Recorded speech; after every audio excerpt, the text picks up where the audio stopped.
Hello दोस्तों, स्वागत है आप सभी का सिविल ज्ञान में। तो यूपी ट्रिपल सी डॉटमैन के स्पेशल क्लास आप सभी के लिए यहाँ पे स्टार्ट हो रही है। और मैं यहाँ पे आज आपका जेके एसएसबी का जो प्रीवियस ईयर पेपर है डॉटमैन का क्लास नंबर 5, इससे पहले हमारी क्लास 4 हो चुकी हैं, जिनकी पीडीएफ भी आपको टेलीग्राम चैनल के माध्यम से मिल चुकी होगी। जिनको नहीं मिली है तो नीचे डिस्क्रिप्शन में जो लिंक दी गई वहाँ से टेलीग्राम चैनल का लिंक डाउनलोड करके आप टेलीग्राम ग्रुप ज्वाइन कर लीजिए। वहाँ पे क्लास की पीडीएफ आपको बराबर मिला करती है। तो यहाँ पे इस सीरीज़ में मैंने पहली वीडियो में बताया था कि इस क्लास के अंदर आपको क्या देखने को मिलेगा। जितने भी डिफरेंट स्टेट के अंदर जितने भी आपके कोई भी इसरो का हो गया, कहीं भी कोई पेपर हुआ होगा डॉक्यूमेंट का, सारा पेपर आपका सोल्यूशन होने वाला है। तो यहाँ पे डेली आपको 20 क्वेश्चन देखने को मिलते हैं, उनको विथ एक्सप्लेनेशन के साथ में। क्योंकि आपको पता है प्रीवियस डेटा जो कहता है कि 40 क्वेश्चन आपके एग्जाम में आते हैं, तो इसलिए हम डेली आपको 20 क्वेश्चन करा रहे हैं। अगर आप अपने आप से भी करना चाहो तो एक्स्ट्रा अपना एफर्ट और लगा सकते हो। बाकी 20 क्वेश्चन आपको देखने को डेली मिलने वाले हैं। पहला क्वेश्चन आपका आज का है, इंडियन स्टैंडर्ड कोड IS 8043 और आपका IS code 609 stand for which type of cement, किस प्रकार के सीमेंट के लिए ये आपका जो है आपका लाई करता है। तो ध्यान रखिएगा, जो IS कोड 8043 होता है, या अगर कहें 8043 होता है, वो तो आपका होता है हाइड्रोफोबिक सीमेंट के लिए। तो हाइड्रोफोबिक सीमेंट ना तो इसमें है, ना तो इसमें है, ना ही आपका इसमें है। पर ये आपका हाइड्रोफोबिक आपका इसमें है, इसमें तो है, पर ये आपका हाइड्रोफोबिक यहाँ पे आएगा पहला कोड। और सुपर सल्फेट के लिए कोड क्या होता है आपका 6909 आपका रहने वाला होता है। रैपिड हार्डनिंग सीमेंट का आपने पढ़ा होगा, तो इसका कोड होता है 8042 का। आपने व्हाइट पोलर सीमेंट पढ़ा होगा, व्हाइट का 8041 होता है। ठीक है, ठीक है। और हाइड्रोफोबिक आपका जो होता है 8043 आपका होता है। तो यह सीमेंट का ग्रेड से संबंधित क्वेश्चन था, तो आपको डिफरेंट ग्रेड याद करने पड़ेंगे। तो यहाँ पे कुछ मैं आपको दिखा देता हूँ, जैसे कि ग्रेड 33 आपका है, 269 में आपका हो गया है। ठीक है, अब ये आपका रिवाइज हुआ है, उस हिसाब से ये आपका ग्रेड 33, ग्रेड 43, ग्रेड 43, ये आपके तीनों ही आपके इसी कोड के अंतर्गत IS कोड 269 में आ गए हैं। तो ये आपका फिर से जो आपका जो रिवाइज कोड उस हिसाब से वैल्यू बता रहा हूँ। सल्फर रजिस्टिंग सीमेंट के लिए कितना होता है, 12330 होता है। पोर्टलैंड सिलेक्ट सीमेंट के लिए कितना होता है, IS कोड 455 होता है। लो हीट सीमेंट के लिए 12600। Rapid hardening 8041। कलर सीमेंट या व्हाइट सीमेंट 8042 होता है। ठीक है, रैपिड हार्डनिंग सीमेंट का मैंने यहाँ पे बताया था 8042 नहीं 8041 होता है। ठीक है, तो रैपिड हार्डनिंग पोर्टलैंड सीमेंट का 8041 होता है, 8042 इसका होता है व्हाइट पोर्टलैंड सीमेंट का। वो 8043 किसका होता है, हाइड्रोफोबिक का होता है। इसको करेक्ट कर लीजिएगा। तो रैपिड हार्डनिंग सीमेंट का 8041 होता है आपका। और क्योंकि ये 8041 इनको मैंने एक साथ याद कर रखा है, 8041, 8042 और 8043। ठीक है, इस तरीके से ये कोड है। 8041 किसके लिए होता है, रैपिड हार्डनिंग सीमेंट के लिए होता है। 8042 किसके लिए होता है, ये आपका व्हाइट सीमेंट के लिए होता है। और ये आपका इसको कोड से याद किया है, UP43 हाइड्रोफोबिया। UP43 हाइड्रोफोबिया मतलब क्या हो गया, UP43 मतलब UP43 वालों से हाइड्रोफोबिया लगता है। तो हाइड्रोफोबिया मतलब हाइड्रोफोबिक सीमेंट हो गया, और UP43 से आपका हो गया ये 80 कोड 43 का।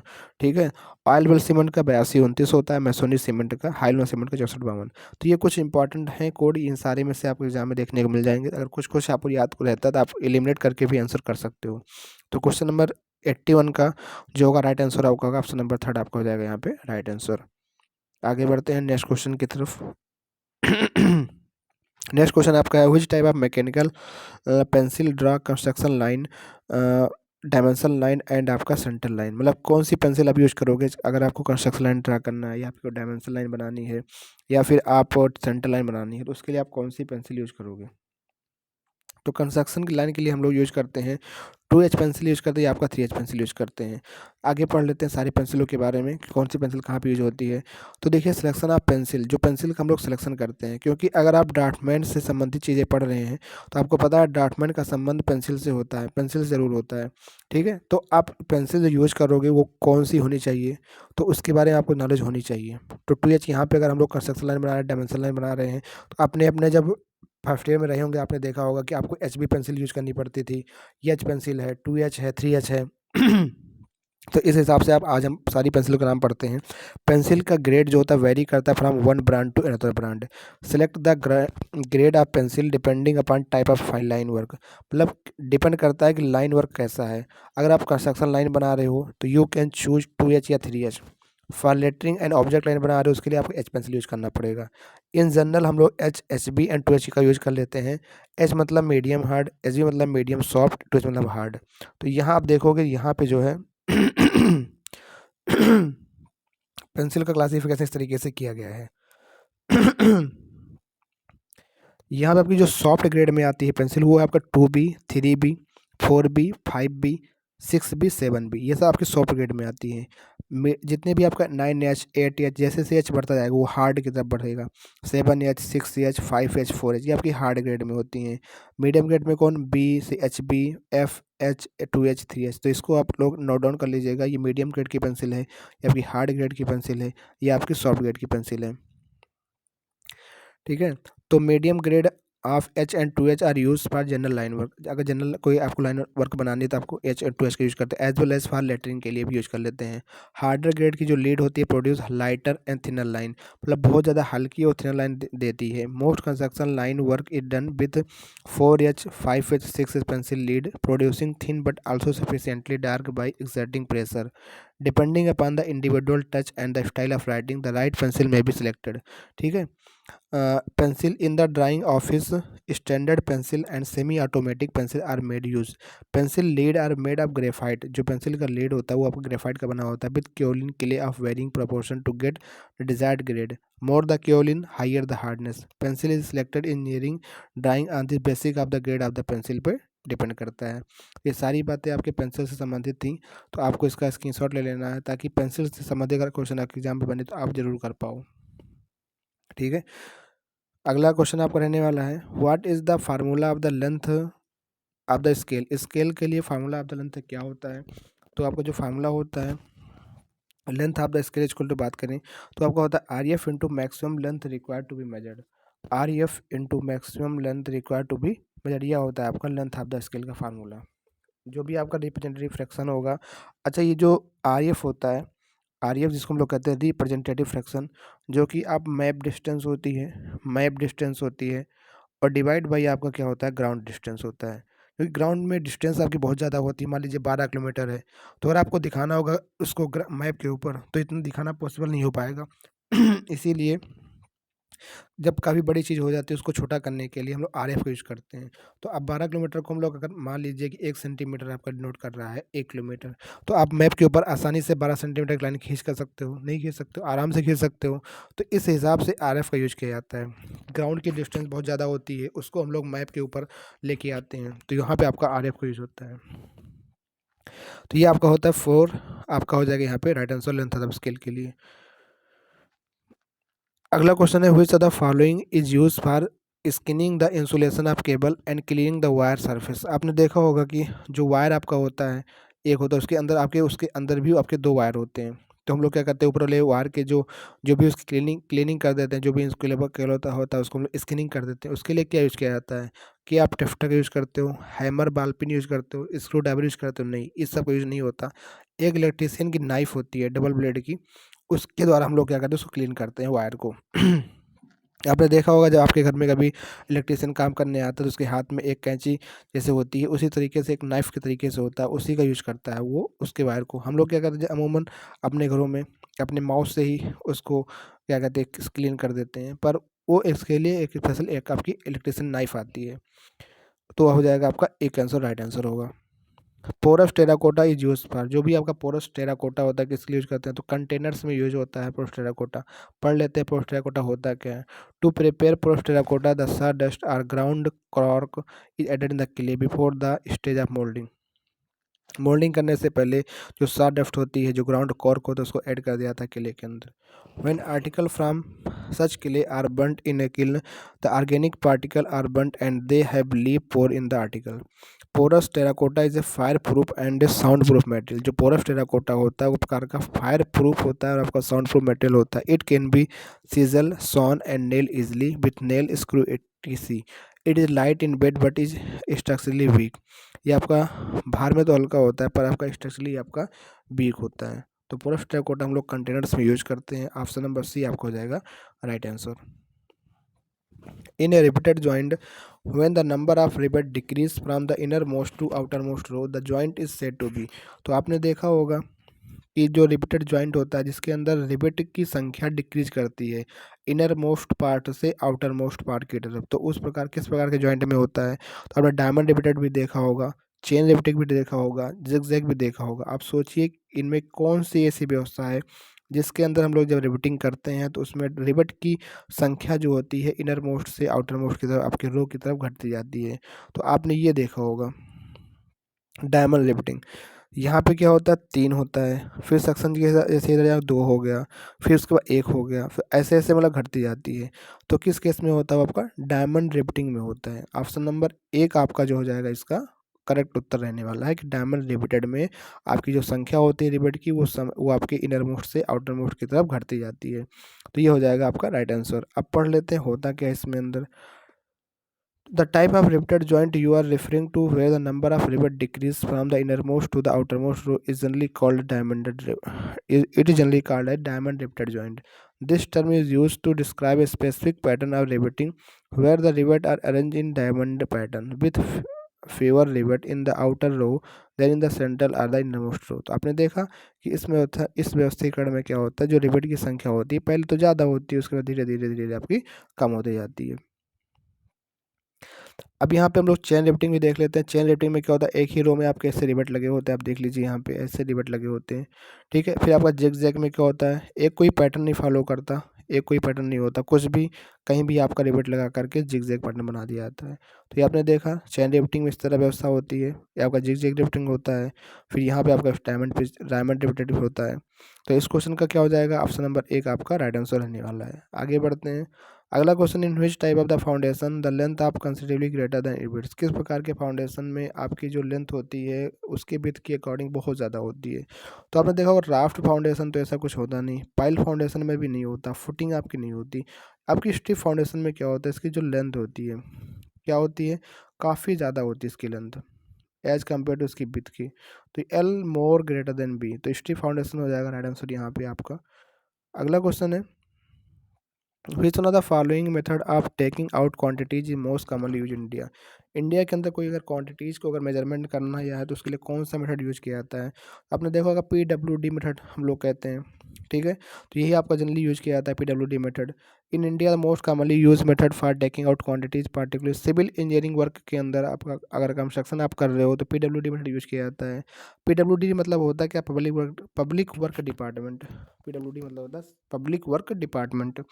This is the standard method used by the government agencies in India for the estimation of quantities of work for project. It is recognized for its systematic approach and detailed procedure which help in accurate estimation के लिए use किया जाता है।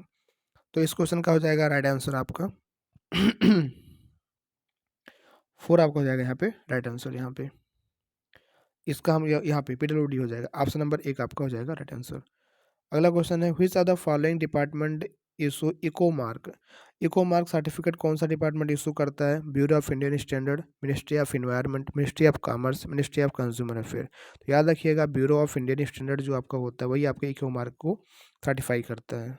Eco mark certification is a voluntary environmental certification scheme in India that is managed and administered by the bureau of Indian standard. The British Indian Standard is the national standard body responsible for the development, implementation, and promotion of the standard in various sectors in India. The EcoMark certification is awarded to the product that meet specific environmental criteria set by the BIS. Its significance: the product has lower environmental impact compared to similar product in its category. The certification encourages the production and consumption of environmentally friendly product in India. तो ये bureau of Indian standard होता है जो कि आपके कुमार को certify करता है। ऑप्शन नंबर 1 हो जाएगा आपका राइट आंसर यहाँ पे। Which are the following is not a desk slab. Desk slab butters dam, इनमें से कौन सा एक डेस्क स्लेब बटर्स डैम का एग्जांपल नहीं है। तो आपने देखा होगा फिक्स डेस्क स्लेब भी होता है, फ्री डेस्क स्लेब भी होता है, कैंटिलीवर टाइप का भी होता है, पर डबल बीम टाइप में आपका not a desk slab butters dam होता है। तो 4 हो जाएगा आपका राइट आंसर यहाँ पे। अगला क्वेश्चन है scale use to represent object such a large machine part and building are called as. उसको लोग क्या कहते हैं? देखो, अगर आपकी कोई लार्ज मशीन पार्ट है या कोई बिल्डिंग का बहुत बड़ा पार्ट है, तो अगर हमको उसको, जैसे लार्ज मशीन पार्ट हो गई, कोई बिल्डिंग हो गया, अगर उसको हमको दिखाना है तो उसके लिए हमको रिड्यूसिंग स्केल का यूज़ करना पड़ता है। रिड्यूसिंग स्केल का मतलब फ़ायदा क्या होता है कि बहुत बड़ी बिल्डिंग की लंबाई है, आप उसको आसानी से मैप के ऊपर दिखा सकते हो छोटा करके।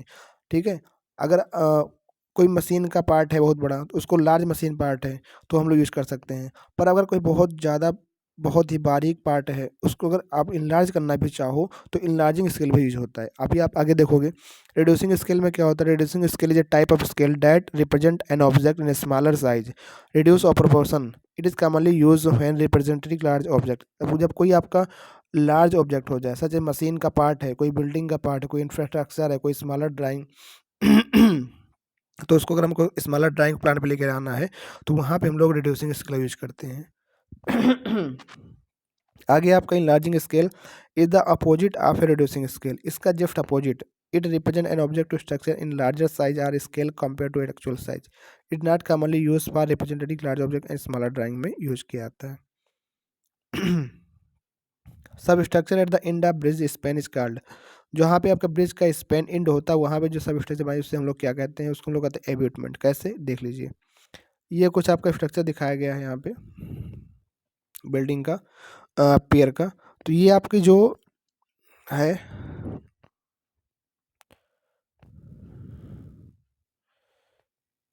ये आपका जो पार्ट यहाँ पे दिखाया गया, ये पार्ट आपका, ये जो आपका पार्ट है, ये आपका एबेटमेंट होता है। ठीक है, ये आपका एबेटमेंट होता है। ये आपका जो यहाँ पे कॉलम ऐसा होता है, इसको हम लोग पियर कहते हैं इन द ब्रिज फाउंडेशन में। आपका नीचे यहाँ पे फाउंडेशन होती है। ठीक है, फिर यहाँ पे आपका जो 4th नंबर पे आपकी विंग वॉल होती है, क्या होती है? आपकी विंग वॉल होती है। ठीक है, ये आपकी विंग वॉल। यहाँ पे आपका अप्रोच होता है, यहाँ से आप ऐसे अप्रोच करते हो। फिर आपका एप्रॉन यहाँ पे बना होता है, ये आपका नीचे एप्रॉन बना हुआ है। 8 नंबर आपकी, ये आपकी रेलिंग होती है। आपने देखा होगा पुल के ऊपर रेलिंग बनी होती है, ये आपकी रेलिंग हो जाती है। बात करते हैं बियरिंग। आपका बियरिंग मतलब यहाँ पे आपकी ऐसे रखा होता है, इधर भी इधर भी, तो ये आपका बियरिंग हो जाता है। ये आपका क्या हो जाता है? बियरिंग हो जाता है आपका। फिर आपकी बात करें क्लियरेंस की, बात करें तो इसके बीच की जो क्लियरेंस होती है, ये आपका क्लियरेंस के बारे में बताता है कि इसका स्पेन कितना, इसका क्लियरेंस कितना रहने वाला है। ठीक है, तो फिर आपका लीनियर वाटर वे, आपका लीनियर वाटर भी आपका रहने वाला है। ये आपका लीनियर वाटर भी यहाँ से यहाँ तक का लीनियर वाटर भी आपका होता है। ठीक है, लीनियर वाटर भी होता है। ठीक है, अप्रोच आपका यहाँ पे दिखाया जा रहा है इसका, इस केस में। तो ये सारे पॉइंट आपको यहाँ पे शो हैं, आप देख सकते हैं आसानी से। तो यहाँ पे जो आपका एबेटमेंट होता है, उसका राइट आंसर आपका रहने वाला है 4 का। Exterior angle between outer face wall is known as. तो आउटर फेस ऑफ वॉल पे जो आपका बनता है उसको हम लोग यहाँ पे जो होता है, इसको हम लोग क्यून कहते हैं, क्यून। तो होता क्या है? Exterior angle between the outer force faces of a wall, outer face of wall is known as the quoin. Quoin are often use in architecture and accentuate or highlight the corner of building. Building के corner को highlight करने के लिए लोग queue का use करते हैं। ठीक है, they can be use to create a sense of solidity and strength design. ठीक है, जैसे मतलब कॉर्नर होता है, आपको पता है कॉर्नर पे स्ट्रेंथ आपकी नहीं उतनी बन पाती, इसलिए हम लोग वहाँ पे क्यून का यूज़ करते हैं, जो कि आपका ज़्यादा आपका जो है स्ट्रेंथ को वहाँ पे प्रोड्यूस करता है। तो ये आपका हो जाएगा क्यून, आपका राइट आंसर यहाँ पे 95 हो जाएगा। आंसर क्वेश्चन है while turning the computer it will check the file. जब हम लोग टर्निंग ऑन करते हैं कंप्यूटर को, तो ये सबसे पहले फाइल को चेक करता है। तो वो आपका कौन सा होता है? command.com io.sy.ms.isys। तो आपका हो जाएगा ये ऑप्शन नंबर 1 आपका राइट आंसर। ये आपका कंप्यूटर का क्वेश्चन है और कमांड से भी क्वेश्चन आपका रहने वाला है। Which of the following drawing is an axonometric and has 3 axes that are divided into equal angle। तो ये आपका कौन सा होता है? तो आप, मैंने बताया था पिछली क्लास में, आइसोमेट्रिक होता है। उसमें क्या होता है कि आपकी किसी चीज़ को उसको इस एंगल पर रखा जाता है, उसमें 3 चीज़ें आपको दिखाई देने लगती हैं, 3 एक्सेस के अबाउट काम करता है।